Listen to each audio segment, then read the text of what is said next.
안녕하세요.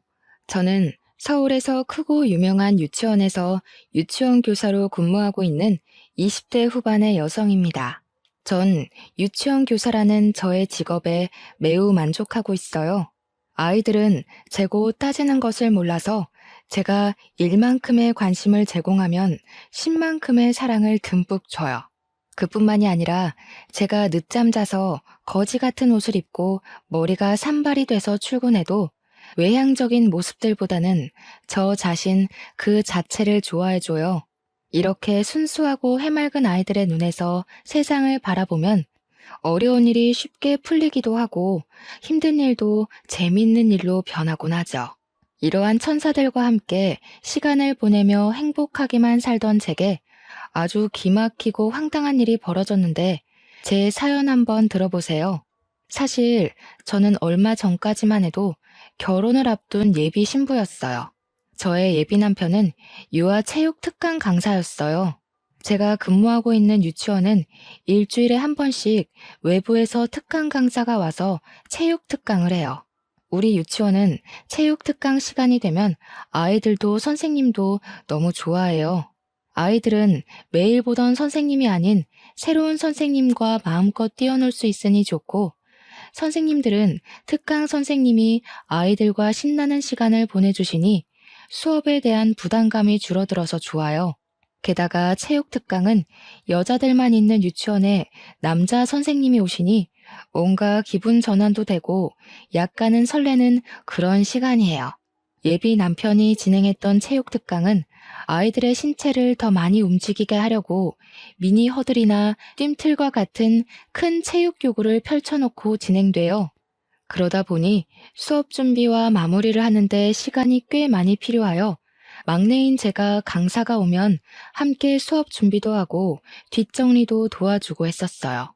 사실 저는 보조 담임이라 제가 잠시 자리를 비워도 주 담임 선생님이 아이들을 봐주실 수 있기에 저는 아이들도 보면서 유치원의 잡다한 업무들을 담당하고 있었거든요. 하루는 언제나 그래왔듯이 체육 특강을 마치고 예비 남편과 저 둘이 강당에 펼쳐진 체육 교구들을 정리하고 있었어요. 한창 정리하는데 갑자기 예비 남편이 제게 다가오더니 명함을 주었어요. 이게 뭐냐고 하니 자기 명함인데 물어볼 것이 있으니 이 번호로 전화 달라고 기다리겠다고 하더라고요. 무슨 일인가 싶어 그날 퇴근하며 바로 전화했더니 아주 중요한 이야기라며 만나서 얘기하자는 거예요. 그래서 집 근처 카페로 오라고 했어요. 카페에 가니 예비 남편도 주차하고 올라오고 있더라고요.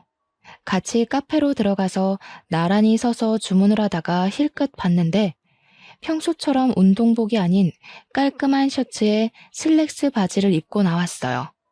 그런데 키도 크고 몸도 좋아 보이는 것이 사람이 달라 보이더라고요. 우리는 생과일 주스 2잔을 주문한 뒤 창가 자리로 앉았어요. 중요한 일이 무엇이냐고 물으니 우리 유치원 아이들 이야기만 주저리 하더라고요. 이야기를 들으며 이것이 중요한 이야기인가 싶더라고요. 이 사람 뭐지 하는 생각이 드는 순간 갑자기 이 아이들은 종일 저랑 같이 있어서 좋겠다는 거예요. 무슨 뜻이냐고 했더니 아이들과 순수하게 웃는 모습이 참 예쁘다며 애인이 없다면 한번 진지하게 만나보고 싶다는 거예요. 이 말 하고 싶어서 이 시간에 오라고 했다고 말하는데 목소리가 미세하게 떨리더라고요. 그 당시 예비 남편의 떨리는 목소리가 저의 심장도 두근거리게 했고 우리는 그렇게 연인 사이가 되었어요. 알고 보니 예비 남편은 저와 같은 대학교 체육학과 출신이고 저보다 3살이 많더라고요. 그리고 예비 남편의 가족은 유아체육교육센터를 운영하고 있었어요. 그 센터의 센터장이 예비 시부이셨고 센터의 이사님이 바로 예비 시모였어요. 그리고 예비 시모는 이전에 어린이집 원장을 하셨다고 했어요. 그 얘기를 듣고 정말 반가웠어요. 사실 저희 엄마는 제가 근무하고 있는 유치원의 원장님이시거든요.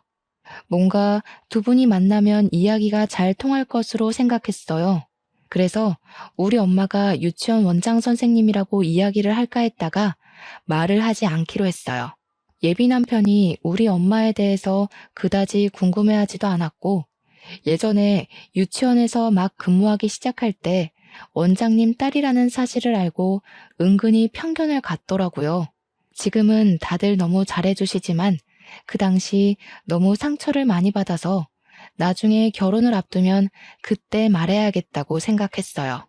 우리가 연인이 된 지 6개월 정도 지났을 무렵이었어요. 예비 남편의 체육 특강 다음 날 분명히 같이 강당을 다 정리했는데 체육 교구 한 세트가 강당 구석에 있는 거예요. 원장님인 엄마한테 말씀드리니 중요할 텐데 이게 왜 여기에 있냐며 지금 바쁜 일 없으면 제가 직접 센터로 갖다 주라는 거예요. 저는 바로 교구를 챙겨 센터로 향했어요. 센터에 도착하니 중년의 여성분이 있으셨어요. 그분은 바로 예비 남편의 어머니, 즉 예비 시모였어요. 안녕하세요. 저는 보라 유치원의 교사입니다. 어제 이지은 선생님께서 우리 유치원에 수업하셨는데 이 교구를 놓고 가셔서 전달해 드리러 왔습니다. 보라 유치원? 혹시 김지아 씨 되세요? 네, 맞아요. 제 이름을 어떻게 아세요? 지훈이한테서 얘기 들었어요. 지금 사귀고 있는 것도 다 알아요. 이렇게 만나서 반갑네요. 예비 시모는 반갑다고 말하며 위아래로 저를 싹 훑어보셨어요. 처음 보는데 훑어보는 게 기분이 조금 그랬지만 그래도 사랑한 남자의 엄마를 처음 뵌 자리니 공손히 인사를 드렸어요. 처음 뵙겠습니다. 지훈 오빠랑 만나고 있는 김지아입니다.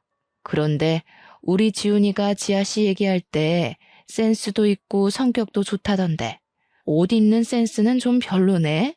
제 옷이요? 제 옷이 좀 그런가요? 무슨 뜻으로 그런 말씀을 하시는 것인지 잘 모르겠어요. 지훈이가 얘기하는 거 들었을 때는 옷도 잘 입고 잘 꾸미고 그럴 줄 알았는데 아닌 것 같아서. 보육교사면 학부모도 만나고 해야 하는데 옷을 좀 잘 입어야 하지 않나? 사실 제가 아직 보조교사라서 학부모를 직접 만날 일이 거의 없어요. 그리고 아무래도 아이들과 몸으로 많이 놀다 보니 저도 모르게 예쁜 옷보다는 편한 옷을 입게 되더라고요. 하긴 애들이랑 놀려면 편한 옷이 좋긴 하지. 아무튼 이거 교구 직접 갖다 줘서 고마워요. 센터에서 인사하고 나오는데 처음 보는 자리에서 예비 시모가 제가 입은 옷에 대해 이러쿵저러쿵 얘기하는 것에 대해 기분이 썩 좋지 않더라고요. 이날 퇴근길에 예비 남편에게 전화를 걸어 오늘 예비 시모를 만난 이야기를 했어요. 나 오늘 오빠 회사에 가서 어머니 뵀어. 진짜? 우리 엄마 봤어? 어땠어? 솔직히 조금 그랬어. 내 옷이 별로라고 하시더라고. 뭐 사실 유치원 출근할 때 옷을 편하게 입긴 해. 그런데 처음 보는데 옷 입는 센스가 없다고 하시는데 기분이 좋지는 않더라고. 대놓고 그런 얘기를 했다고? 설마 다른 얘기했는데 네가 너무 예민하게 받아들인 거 아니야? 아니야, 진짜 그렇게 얘기하셨어. 그래? 사실 엄마가 좀 말을 툭툭 내뱉으시기는 해. 그런데 말만 그러지 마음은 안 그러셔. 게다가 옛날에 어린이집 원장님도 하셔서 보육교사들의 마음 누구보다 잘 아셔. 너무 속상해하지 마. 예비 남편과 통화를 하고 나서도 기분이 영 그랬어요. 사실 제가 이런 이야기를 하면 예비 남편은 당연히 제 편을 들어줄 줄 알았거든요. 그런데 제 편을 들어주기는커녕 우리 엄마가 그런 얘기를 할 뿐이 아니라며 엄마 편을 드는데 기분이 좋지는 않더라고요. 그런데 이날 이후로 예비 남편의 행동이 뭔가 묘하게 달라졌어요. 저희 둘 다 평일에는 늦게 끝날 때가 많아 거의 주말에 만났거든요. 원래는 토요일, 일요일 둘 다 만나서 데이트를 했는데 갑자기 결혼식이다, 집안에 일이 있다, 먼 친척이 해외에서 들어왔다며 매주 주말 이틀 중 하루만 만나려는 거예요. 일이 있으니 못 만나는 건 어쩔 수 없었지만 이해가 가지 않는 것은 만나지 않은 날에는 연락이 거의 되지 않더라고요. 전화해도 받지 않았고 카톡을 하면 반나절이 지나서야 답장이 오더라고요. 왜 전화나 카톡을 못했느냐고 물으면 가족들과 같이 뭐 하고 있었다고 얼버무리는데 뭔가 좀 이상하고 섭섭하기도 했어요. 벌써 사랑이 식었나 하는 생각이 들기도 했죠. 그런데 또 막상 만나는 날에는 제가 사랑을 듬뿍 받는 여자라고 느껴질 만큼 잘해주기도 하고 함께 있는 시간이 너무 재밌었어요. 그러나 다음 주 주말이 되면 예비 남편은 이틀 중에 하루는 일이 생겨 만나지 못했고 그날은 또 연락이 끊겼었어요. 이렇게 매주 주말 이틀 동안 저의 감정은 냉탕과 온탕을 오가며 아슬아슬한 만남을 이어갔어요. 우리가 만난 지 어느덧 1년 정도가 지나고 대학교 동기이자 가장 친한 친구인 지연이라는 친구가 연락이 왔어요. 결혼식 날짜를 잡았다고 청첩장을 주겠다며 주말에 만나자고요. 저는 당연히 알겠다고 하고 약속한 주말이 되어 오랜만에 지연이를 만났어요. 일상 이야기를 한창 하다가 지연이가 제게 만나는 사람이 없냐고 물어보더라고요. 저는 유아체육특강 강사이고 우리보다 3살 위인 같은 대학교 선배라고 하며 예비 남편과 찍은 사진을 보여줬어요. 그런데 사진을 보던 지연이가 고개를 갸우뚱하는 것이 아니겠어요? 이상하다. 이 사람 어디서 본 것 같은데. 어디서 봤더라. 서울에서 유명한 체육특강 센터의 강사니까 유치원이나 어린이집에서 특강 강사로 봤을 수도 있지. 나는 유치원 행정실에 있어서 특강 선생님들 만날 일이 없는데. 근데 분명히 어디서 봤는데. 아! 예진이 남자친구. 엥? 최예진? 예진이 남자친구라고? 무슨 말도 안 되는 소리야. 사진 잘 봐봐. 사실 저와 지연이 예진이는 대학교 때 삼총사라고 불릴 만큼 꼭 붙어 다녔어요. 그렇게 졸업 후 저와 지연이는 서울의 유치원으로 취업을 하고 예진이는 경기도의 유치원으로 취업을 하면서 만나기 어려워지더니 요새는 연락을 거의 안 했던 친구예요. 아니야, 확실해. 얼마 전에 지나가는데 저기서 예진이가 누군가와 팔짱 끼고 걸어오더라고. 반가워서 나도 인사를 했지. 그런데 예진이가 분명히 내 남자친구라고 소개했어. 정말이야? 응. 숫기도 없고 말도 없던 예진이가 거리에서 남자 팔짱을 끼고 걸어오니까 반갑기도 하고 신기하기도 해서 그 남자 얼굴 엄청 유심히 봤단 말이야. 확실히 이 얼굴이야. 너 한번 확인해봐. 지연아, 진짜 미안한데 나 지금 가서 확인해봐야 할 것 같아. 너 결혼 축하해주러 왔는데 정말 미안해. 야, 지금 그게 문제야? 어서 가봐. 이해해줘서 고맙고 미안해. 결혼 준비 잘하고 결혼식 때 보자.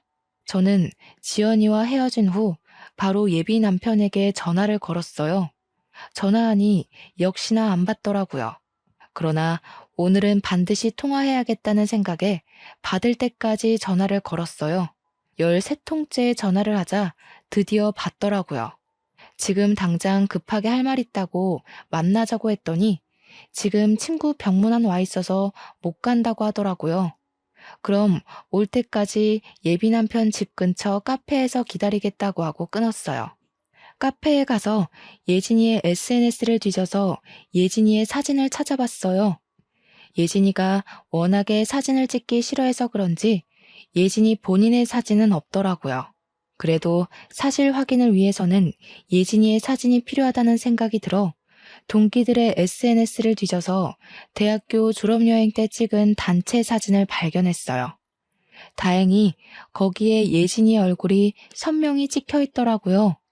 그렇게 카페에서 한 1시간 정도 기다렸나 봐요.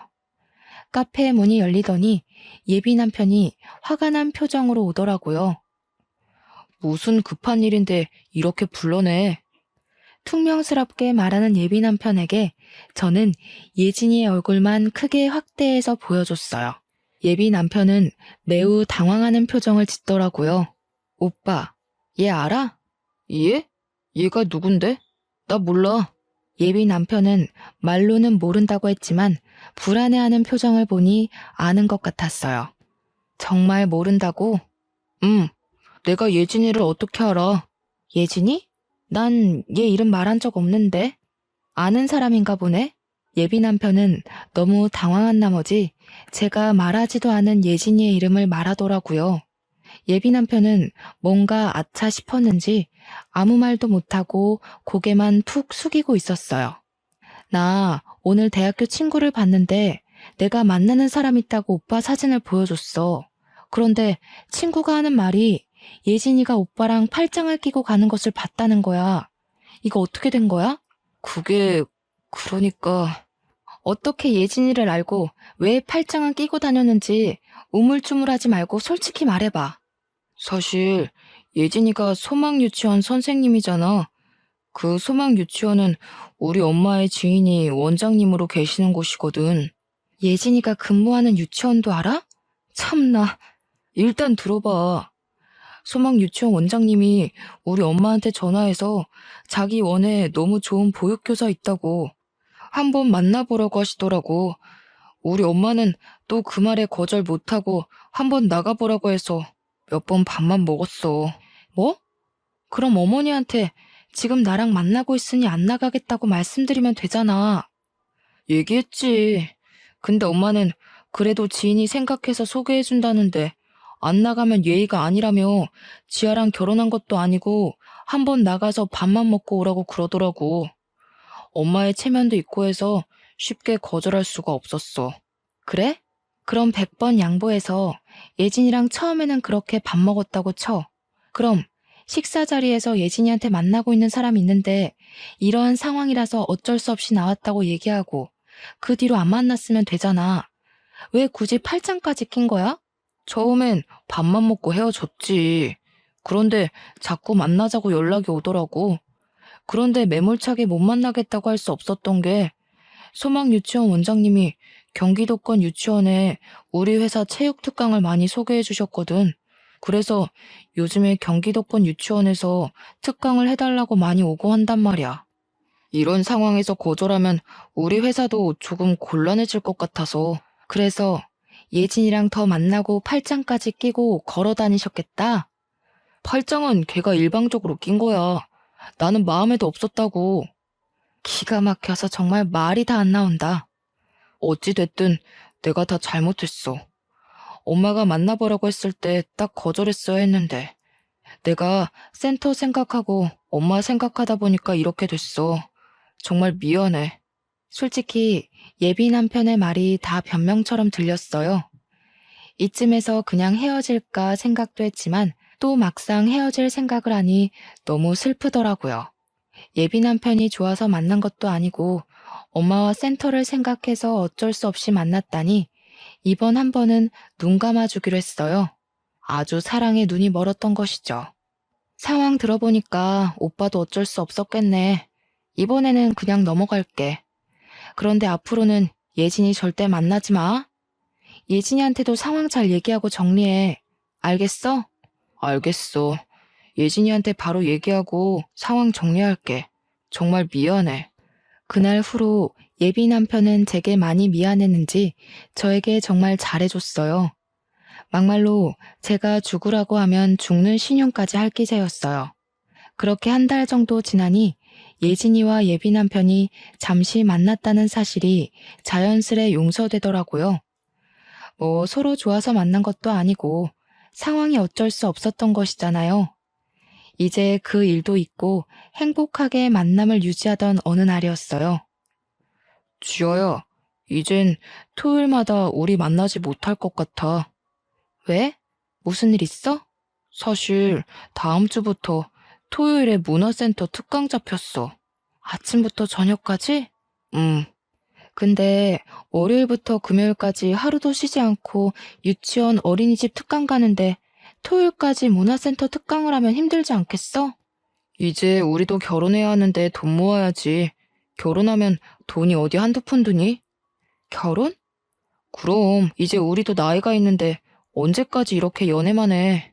우리도 이제 가정을 이뤄야지. 알겠어.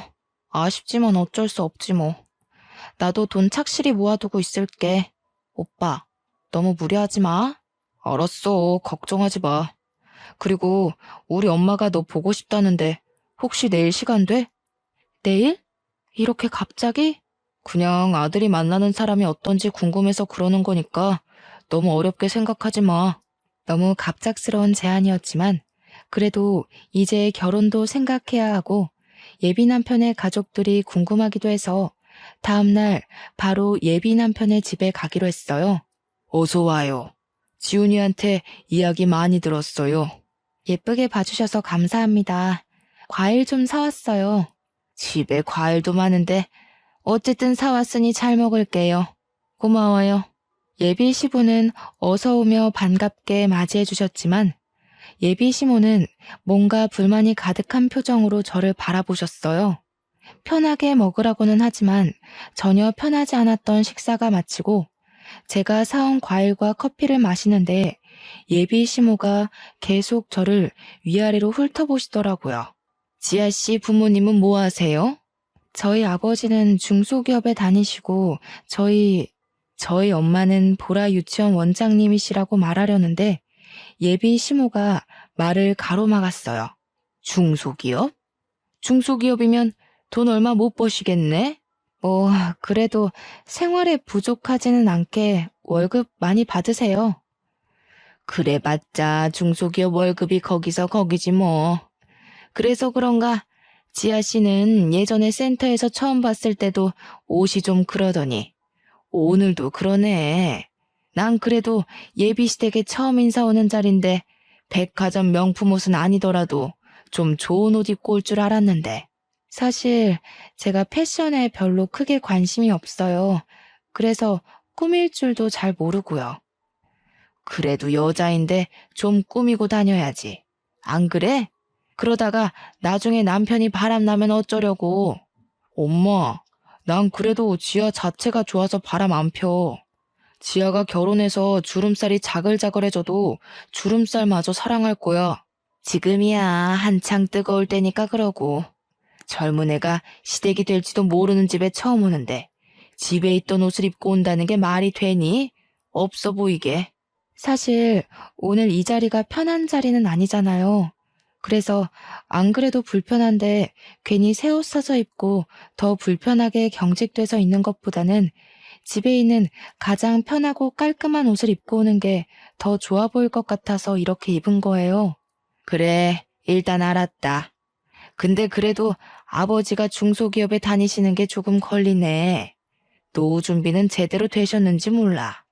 사실 저희 아빠 중소기업이기는 하지만 그 기업의 초창기 멤버예요. 사장님께서 저희 아버지를 절대적으로 믿고 신뢰하고 계시죠. 사장님은 저의 돌잔치 때도 오셔서 함께 사진 찍으시고 얼마 전에도 우리 집에 오셔서 같이 식사하시고 잠도 주무시고 가실 정도로 매우 친해요. 그래서인지 월급도 항상 두둑히 챙겨주셔서 지금은 어지간한 대기업 이사만큼 월급을 받으세요. 저희 엄마가 운영하는 유치원은 정원이 300명이나 되고 이 동네에서 가장 크고 유명해요. 투명하고 정직한 운영으로 입소문이 자자해서 아기가 태어날 때부터 대기를 걸어놔야지 4살 때 겨우 입학할 수 있을 정도예요. 그러니 저희 엄마 역시 어지간한 중소기업 사장님만큼의 돈을 벌고 계세요. 첫 만남에 이런 이야기 주저리 하기 그래서 간단하게 얘기한 것뿐인데 중소기업이라는 말만 듣고 우리 집은 경제적으로 많이 부족한 것처럼 말씀하시니 기분이 좋지 않더라고요. 솔직히 가정 형편도 그렇고 너 옷 입는 것도 그렇고 완전히 내 마음에 쏙 들지는 않지만 우리 아들이 널 너무 좋아하고 없으면 못 살겠다니까 결혼은 허락하마. 그런데 우리 집 뭐 하는 집인 줄은 알지? 네, 이 동네에서 유명한 유아체육특강 전문센터로 알고 있어요. 그래, 우리 집 엄청 오래되고 유명하지. 또 우리 친척들도 아주 잘 나간단다. 친척들 대부분이 의사, 변호사, 교사, 흔히 말하는 사자 들어가는 직업이야. 아, 잠깐만. 예비 시모는 이렇게 말하고는 안방으로 들어가셨어요. 저는 예비 시모가 왜 이런 이야기를 이렇게 하시나 의아했어요. 잠시 뒤 예비 시모는 종이 한 장을 들고 나오셨어요. 그래서 말인데 이것 좀 봐봐. 예비 시모가 건네준 종이에는 친척들의 혼수 목록이 빼곡히 적혀 있었어요. 혼수가 좀 많지? 그런데 어쩌겠니? 사업하는 집안은 이 정도 다 한단다.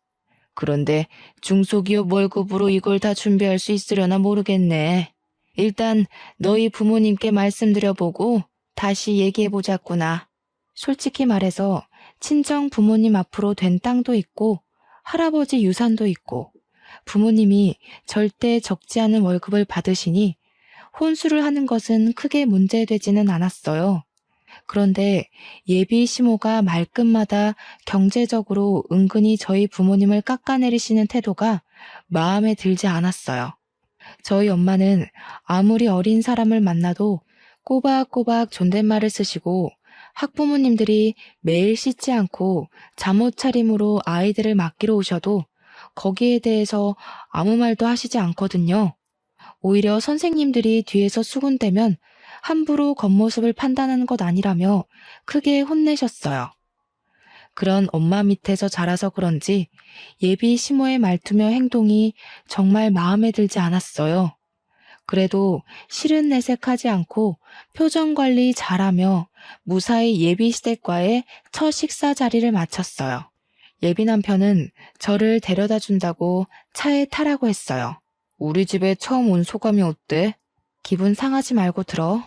솔직히 기분이 좋지는 않아. 옷 입는 것으로 뭐라고 하셔서?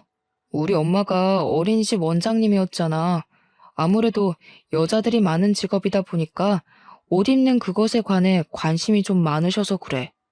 자기를 잘 꾸밀 줄 아는 사람이 가정도 잘 챙기고 일도 잘한다고 생각하셔서 그래. 그렇게 생각할 수도 있긴 하지만 그래도 정식으로 처음 보는 자리에서 없어 보인다고 대놓고 말씀하시는 건 좀 그런 것 같아서. 우리 엄마가 말만 그러지 사실 속은 또 엄청 여리셔. 그 부분은 내가 엄마한테 잘 얘기해 볼게. 이제 너 나랑 같이 살 사람이니까 말 좀 좋게 하라고. 그리고 또 말이야. 또? 혼수 말이야. 이거 진짜 다 해야 하는 거야? 우리 엄마 생각은 우리가 집을 해가니까 이 정도는 받아야 한다고 생각하셔. 요새 집값이 좀 비싸니? 살만하다 싶으면 거의 10억 가까이 되는데. 그래서 그런 거야. 왜? 많이 부담돼? 솔직히 너무 과한 것 같아서 요새도 이렇게 친척들까지 다 챙기나 해서. 하긴 솔직히 혼수 비용이 부담되기는 하지. 일단 그 부분은 내가 엄마한테 다시 말해볼게. 아마 엄마도 정말 다 해오라고 말씀하신 건 아닐 거야. 분명히 나한테는 여자만 데리고 오면 혼수고 뭐고 아무것도 필요 없다고 하셨거든. 그래, 알았어. 오빠만 믿어. 내가 다 해결할게. 예비 시모의 말투와 표정은 좀 그랬지만 예비 남편이 듬직하게 제 편이 되어주니 앞으로 무슨 일이 있어도 다 해결해 나갈 수 있을 것 같았어요. 예비 남편의 차를 타고 집 앞에 도착하니 친정 부모님이 나와 계셨어요. 친정 부모님과 예비 남편은 간단한 인사를 나눈 후 다음에 만나기로 약속했어요. 집에 들어오니 친정 부모님은 오늘 예비 시댁에서 어땠는지 물으시더라고요. 저는 혼수에 관해 이야기할까 하다가 예비 남편이 한 말이 생각나 그냥 얘기하지 않고 반겨주시고 잘해주셨다고만 했어요.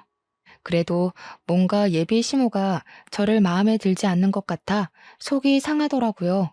저는 집 앞 마트에 간다고 하고 나와 대학교 동창이자 옆 동네 무지개 유치원의 교사인 은지에게 전화했어요. 은지는 늦은 시간에 잔뜩 가라앉은 목소리로 전화를 하니 무슨 일이 있냐고 물어보더라고요. 저는 은지에게 예비 시댁에 가서 오늘 있었던 일을 다 이야기했어요. 야, 넌 근데 없어 보인다는 소리까지 들었는데 결혼하고 싶어? 음, 난 오빠랑 같이 살지 오빠네 엄마랑 사는 게 아니잖아. 아주 사랑의 눈이 멀었구먼. 콧대 높던 우리 지아 마음 훔친 그 오빠 얼굴 좀 한번 보자. 사진 없어? 있지. 지금 사진 보낸다. 저는 사진을 보내달라는 은지에게 바로 사진을 보냈어요. 그런데 사진을 본 은지가 이상한 소리를 하더라고요. 진짜 만나는 사람이 이 사람이야? 왜? 이 사람 체육 특강을 하는 사람 아니야? 맞아. 알아? 지아야, 놀라지 말고 들어. 이 사람 우리 유치원에서도 유아 체육 특강을 하거든? 아, 일단 너 우리 유치원에 김고은 선생님 저번에 유치원 단체 행사 때 본 적 있지? 기억나? 그 우리랑 동갑이고 머리 길고 예쁘장하게 생긴 선생님? 맞아. 고은 선생님이 자기 애인 생겼다고 하면서 사진 보여줬는데 이 사람이었어. 확실해? 우리가 이 선생님 특강을 얼마나 오래 했는데 설마 얼굴을 모르겠니? 그래서 우리 원에서 특강 선생님이랑 눈 맞았다고 얼마나 놀려댔는데. 저는 은지의 말에 손이 덜덜 떨리고 심장이 벌렁거려서 그 자리에 주저앉았어요. 지아야, 괜찮아? 괜찮아. 근데 정말 충격이네. 네가 결혼을 생각하고 만난다길래 얘기했어. 충격적이겠지만 한번 잘 알아봐. 너만 괜찮다면 고은 선생님한테 내가 이야기할 테니까 한번 만나보고. 저는 이 상황이 너무 기막히고 황당했어요. 예비 남편은 이미 다른 여자를 만난 전적이 있는 사람이잖아요. 그때는 분명히 엄마의 체면과 센터를 생각해서 어쩔 수 없이 만났다고는 했지만 정말 그런 것인지 아니면 본인이 원해서 만난 것인지 하는 의심이 생기더라고요. 그 일 후로 갑자기 문화센터 특강을 잡은 것도 뭔가 수상쩍고요. 저는 저와 김고은 선생님 그리고 예진이 셋이서 만나 정확한 상황을 확인해 봐야겠다고 생각했어요. 은지에게 다시 전화를 걸어 김고은 선생님 전화번호를 알아낸 후 다음날 셋이 카페에서 보기로 약속을 잡았어요. 제가 먼저 이지훈이라는 유아 체육 강사를 아느냐고 물어봤어요. 그랬더니 예진이는 이 사람이랑 결혼하려고 얼마 전에 상견례를 하고 결혼식 날짜를 잡았고 김고은 선생님은 어제 만나서 결혼하자고 약속을 했다고 하고요. 그 이야기를 듣고 저는 어제 지훈이 오빠 집에 다녀오고 상견례 날짜를 잡았다고 하니 예진이와 김고은 선생님이 깜짝 놀라더라고요. 예진아, 혹시 너한테도 그 엄마라는 사람이 혼수 목록 쫙 뽑아서 줬어? 그거 해야 한다길래 알겠다고 했지. 좀 과하긴 하더라고. 설마 우리 중에 혼수 다 해오는 집이랑 결혼시키려고 그러는 건가? 참네. 과한 혼수 목록 뽑아놓고 이거 다 해줄 수 있는 집이랑 결혼하려고 그러는 건가? 아들 결혼시키면서 한몫 단단히 챙기려고? 진짜 이거 쓰레기 집안이네. 가만둘 수 없어. 지금 전화해서 따질까? 우리 셋은 그 집안 사람들에게 놀아났다는 생각에 너무 화가 났어요. 상견례까지 하고 결혼 날짜까지 잡았다는 것은 우리뿐만 아니라 우리 가족까지 가지고 논 것이잖아요. 정말 화가 너무 나서 일방적으로 그냥 헤어지자고 하기엔 뭔가 속이 후련하지가 않았어요. 정말 깜짝 놀랄 복수를 하고 싶었죠. 저희는 셋이 모여 그들에게 복수할 계획을 짰어요. 우리 셋이 만난 그 다음 주가 제 상견례 날이었어요. 제가 상견례를 위해 예약한 식당은 룸이 있는 한 식당이었거든요. 원래는 단독 룸으로 예약했는데 가운데 미닫이 문이 있는 장소로 예약을 변경했어요. 즉, 가운데 문을 열면 대규모 룸이 되고 가운데 문을 닫으면 두 개의 룸이 되는 곳이었죠. 그곳에서 한쪽에는 제가 상견례를 하고 다른 쪽에는 예진이와 예진이 부모님, 고은이가 다 대기를 하고 있다가 결정적인 순간에 다 같이 나와 이 사람들을 놀라게 하며 복수하기로 했어요. 그날 복수할 계획을 철저히 세운 후 집에 들어와 부모님께 사실 예비 시댁은 이런 사람들이었고 나는 이 사람과 결혼을 못할 것 같다고 파혼하겠다고 했어요. 그리고 우리의 복수 계획을 낱낱이 말씀드렸죠. 부모님은 처음에는 굳이 이렇게까지 일을 벌여야겠냐며 사람 일은 나중에 어떻게 될지 모르니 그냥 조용히 헤어지라고 하셨어요. 저는 저한테만 그러면 이렇게 화도 나지 않겠지만 우리 가족들까지 이 사람들이 가지고 논 것 같아서 너무 화가 나서 견딜 수가 없다고 말씀드렸어요. 부모님은 저의 이야기를 듣고 제 계획에 동의하셨어요. 드디어 대망의 상견례 날이 다가왔어요. 우리 가족과 예진이네 가족, 고은이는 1시간이나 일찍 와서 가운데 미닫이 문을 닫고 그들을 기다리고 있었어요. 약속한 시간이 되고 예비 시댁 가족이 왔어요. 형식적인 인사를 나누고 밥을 먹고 있는데 예비 시모가 또 어이없는 말을 하더라고요. 근데 우리 바깥 어르신은 그냥 일반 회사 다니신다면서요? 그럼 요새 집값도 비싼데 괜히 집 구하고 뭐하고 하지 말고 그냥 우리 집에서 애들 시작하게 하는 건 어때요? 아무리 그래도 지아도 일하는데 시어른들 모시고 사는 건 아닌 것 같은데요. 안 싸돈. 우리 이제 가족인데 서로 같이 살며 정부치고 살아야죠. 저희야 시집 구하는 거 어렵지는 않지만 그 집안의 가전제품이나 가구들 다 드리려면 사돈도 부담스럽지 않겠어요? 저희한테 혼수도 준비하셔야 하는데. 혼수요? 지아에게 혼수 얘기 못 들으셨어요? 예. 너 엄마한테 얘기 안 했니? 예비 시모는 왜 모르냐는 표정을 지으며 이전에 제게 보여준 친척들의 혼수 목록을 저희 부모님께 보여드렸어요. 저희 친척들이 다들 사자 직업을 가졌거든요. 의사도 있고 변호사도 있고 뭐 그래요. 그래서인지 다들 결혼할 때마다 아주 혼수가 빵빵해요. 저도 많이 받았고요. 그래서 이 정도는 기본으로 하셔야 해요.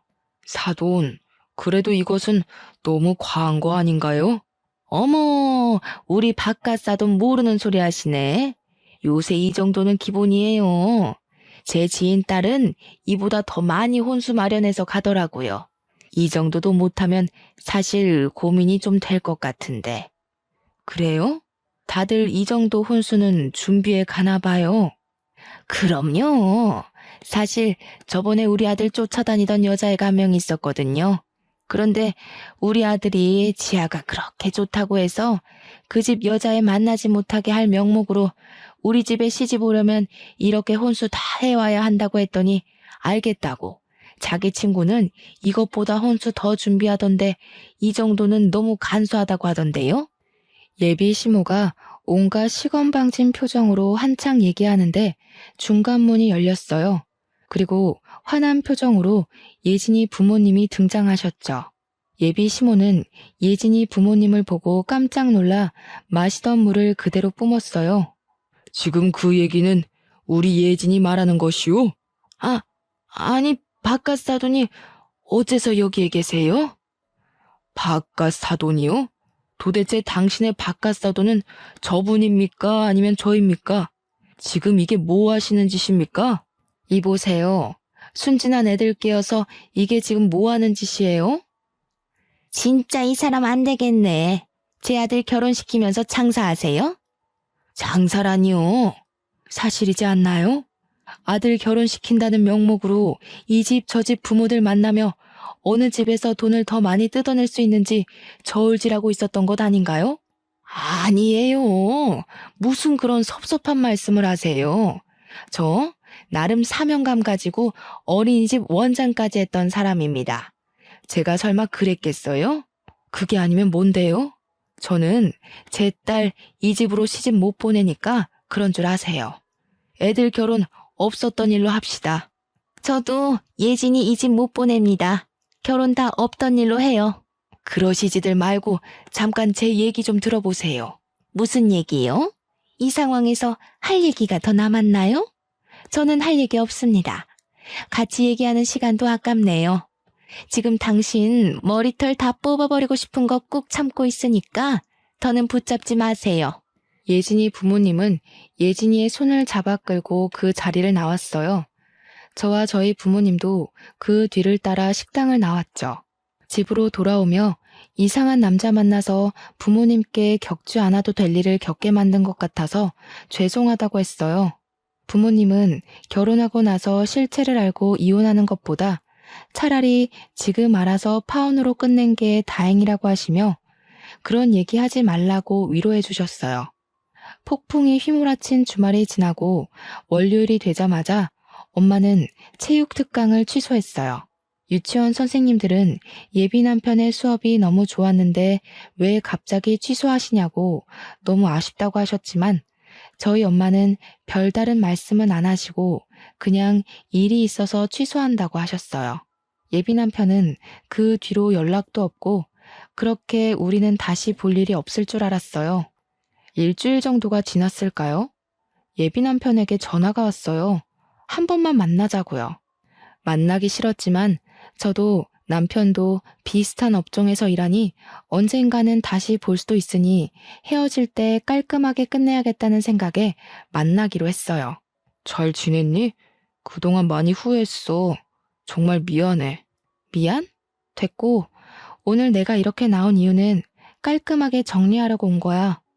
그러지 말고 우리 엄마도 너한테 정말 미안하다고.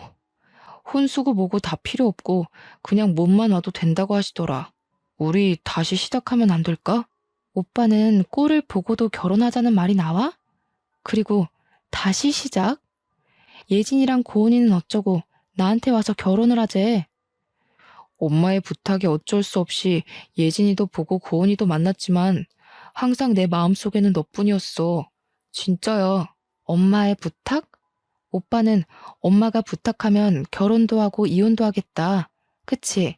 말도 안 되는 소리 하지 말고 난 간다. 우리 이제 두 번 다시 보지 말자. 이렇게 저와 예비 남편은 헤어졌어요. 이제 정말 이대로 끝인 줄로만 알았어요. 저는 다시 예전처럼 저만 바라봐주는 아이들을 보며 마음의 상처를 치유하고 있었죠. 그렇게 며칠이 지났는데 유치원에 올 사람이 없는데 유치원에 벨이 울리더라고요. 저와 엄마가 인터폰을 보니 어떻게 알았는지 예비 시모가 있는 것이 아니겠어요? 엄마는 더는 할 말도 없고 지금 수업 중이니 가시라고 했어요. 그런데 나올 때까지 기다리겠다는 거예요. 솔직히 학부모들이 이 모습을 보면 곤란할 것 같아 저와 엄마는 일단 나갔어요. 무슨 일이시죠? 지금 아이들 있으니 오랫동안 얘기 못해요. 예, 그러시죠. 본론만 바로 말씀드릴게요. 사실 우리 센터가 여기 유치원과 계약이 안 되면 수익이 전혀 나지가 않아요. 아시잖아요. 특강을 하는 업체들은 유치원이 계약 해지되면 그 길로 먹고 살 방법이 없는 거. 그래서 아들이 유치원과 좋은 관계 유지해서 센터 좀 잘 운영해보고자 하는 욕심에 그랬던 거예요. 아무리 그래도 그렇지 사람 마음 가지고 그런 장난을 칩니까? 다 부족한 이 어미 탓입니다. 부디 노여움 푸시고 다 제 탓하시고 우리 아들과 지아 결혼시키면 안 될까요? 사실 저는 지아가 얘기 안 해서 우리 안사돈이 이렇게 좋은 유치원 원장님이신지도 몰랐네요. 정말 죄송해요, 안사돈. 안사돈이요? 정말 염치도 없고 경우도 없으시네요. 이게 사과로 어디 끝날 일인가요? 예비 시모는 완강하게 반대하는 엄마 앞에서 갑자기 무릎을 꿇었어요. 아니, 이게 지금 뭐 하시는 거예요? 당장 일어나세요. 안사돈, 아니, 원장님. 제가 이렇게 무릎 꿇고 싹싹 빌게요. 제가 다 잘못했어요. 제 탓입니다. 순전히 제 욕심에 여기 있는 김지아 선생님, 최혜진 선생님, 김고은 선생님께 죽을 죄를 지었네요. 죄송합니다. 이보세요. 사람들 다 보는데 일어나세요. 그리고 정말 죄송하면 이렇게 사과할 것이 아니라 평생 제 눈에서 보이지 않는 것이에요. 저는 이렇게라도 보고 싶지 않아요. 그땐 제가 잠시 미쳤었나 봅니다.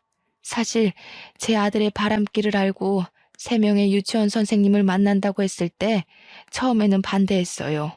그런데 한편으로는 친척들이 부유한 며느리를 얻어 혼수를 엄청 많이 받는 것을 보니 저희도 며느리에게 조금이라도 더 혼수를 받고 싶었어요. 물론 유치원과의 관계도 더 좋게 유지하고 싶었고요. 그래서 제 욕심에 3명의 선생님 다 만나보고 가장 우리에게 이익이 되는 집안으로 정하자고 했었어요. 제가 정말 미쳤었나 봐요. 죄송해요. 정말 더는 못 듣겠네요. 제발 가세요. 이제 조금 있으면 하원 시간이라 학부모님들 오십니다. 계속 이러고 계시면 경찰 부를 거예요. 한참을 무릎 꿇고 싹싹 빌던 예비 시모는 제가 정말 경찰을 부르는 신용을 하자 그제야 가셨어요. 이것이 예비 시모의 마지막 모습이었네요. 이 일이 있고 며칠 뒤에 유치원 선생님께서 이거 원장 선생님과 저 아니냐며 동영상을 보여주셨어요. 보니까 우리 유치원 앞에서 엄마와 저, 그리고 예비 시모가 함께 있던 날의 모습이 찍힌 영상이었어요. 얼굴은 모자이크 처리가 되었지만 대화 내용이 비교적 정확히 녹음되어 있었고 배경을 보았을 때 누가 봐도 저와 저희 엄마 그리고 예비 시모였어요. 이걸 어디서 보셨냐고 물으니 그날 예비 시모가 무릎 꿇고 난리를 칠 때 지나가던 누군가가 찍어서 인터넷에 올린 거예요. 이 영상은 유명 유아체육 강사의 사생활이라는 제목으로 인터넷에 삽시간에 퍼졌죠. 맘카페에서도 난리가 났어요. 아이들을 가르친다는 특강 강사가 무려 3달이나 걸쳐서 파혼당한 내용까지 퍼지고 센터 이름 예비 시모와 예비 남편의 얼굴까지 예비 시댁의 신상이 탈탈 털렸어요. 맘카페 회원들은 감히 남의 가정을 파탄내는 강사에 우리 아이들을 맡길 수 없다며 예비 시댁이 운영한 센터의 특강 수업을 거부하는 사태가 벌어졌어요. 이에 유치원과 어린이집도 학부모들이 이렇게까지 결사반대를 하니 어쩔 수 없이 모두 센터와의 계약 해지를 했어요. 그래서 결국 저의 시댁이 될 뻔했던 센터는 쫄딱 망해서 문을 닫고 지금은 어디에서 뭐하고 살고 있는지도 모르는 상황이랍니다. 여기까지가 저의 파혼 이야기입니다. 이번 일을 겪으면서 겉모습으로 사람을 섣불리 판단하지 않고 모든 사람을 존중하며 사셨던 훌륭하신 부모님께 평생에 잊지 못할 상처를 드린 것 같아 너무 죄송스러울 따름이에요. 부모님께 이런 말을 하면 결혼 전에 미리 한 것이 다행이니 그런 말 하지 말라고 하시는데 그래도 여전히 큰 불효를 저지른 것 같아 죄송하네요. 저는 이제 유치원에서만큼은 저를 엄마로 생각하고 제가 어떤 옷을 입고 못생긴 표정을 지어도 저를 보며 활짝 웃어주는 순수한 보라 유치원 아이들만 바라보고 살려고요.